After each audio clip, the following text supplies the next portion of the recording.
Ustadz punten, saya mau nanya mengenai sholat qada. Saya itu agak bingung sebenarnya.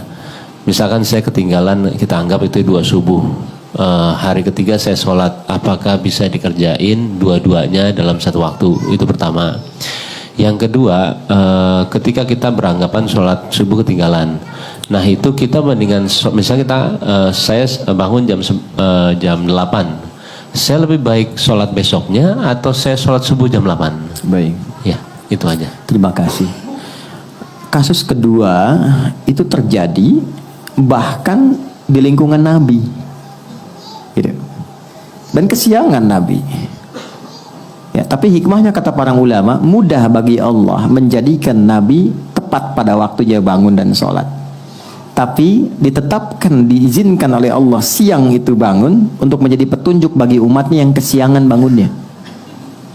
Suatu ketika Nabi sedang dalam perjalanan, lalu istirahat menjelang subuh.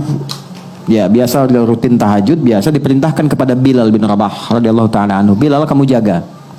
Kata Bilal, ya Rasulullah, saya ikut tidur aja, nanti saya bangun pas subuh azan. Kamu jaga, kamu lelah. Enggak ya Rasulullah, saya siap, katanya. Tidur akhirnya. Begitu bangun terasa sinar matahari sudah kuat. Ya. Nabi bangun kan, celaka kamu Bilal, katanya. Bilangnya jaga, tapi ketiduran, ya kan? Terlambat semua. Tapi kesannya begini, ini yang menarik. Nabi itu nggak marah. Cuma mengingatkan. Tempatkan setiap hal itu sesuai dengan porsinya. Jangan memaksakan pada sesuatu yang mungkin kita tidak bisa menanggungnya. Kalau mau melakukan sesuatu, tautkan dulu pada Allah supaya Allah jaga kita. Kita katakan insya Allah. Itu spirit surat Al-Kahf. Singkatnya apa? Nabi langsung katakan wudu semua. Wudu. Dan Bilal seperti biasa, ya, adzan, iqamat, selesai semuanya. Yang paling menarik apa? Salat sunnah dulu. Lalu dilakukan salat subuh pada saat itu berjamaah.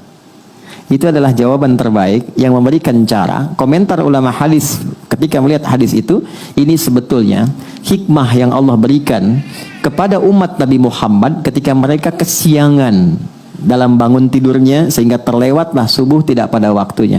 Muncullah hadis Nabi, orang yang tertidur itu maka sholatnya pada saat bangunnya. Jelas. Pertanyaan yang kedua tadi. Jadi kalau ada orang kemudian harusnya subuh itu 4.45 bangun, dia baru bangun 5.44. Udah lewat waktu kan? Maka dia bangun nih, dia sadar, maka lakukan sholat itu saat bangunnya. Itulah waktu untuk dia menunaikannya. Jadi 5.44 diambil wudhu, dia sholat.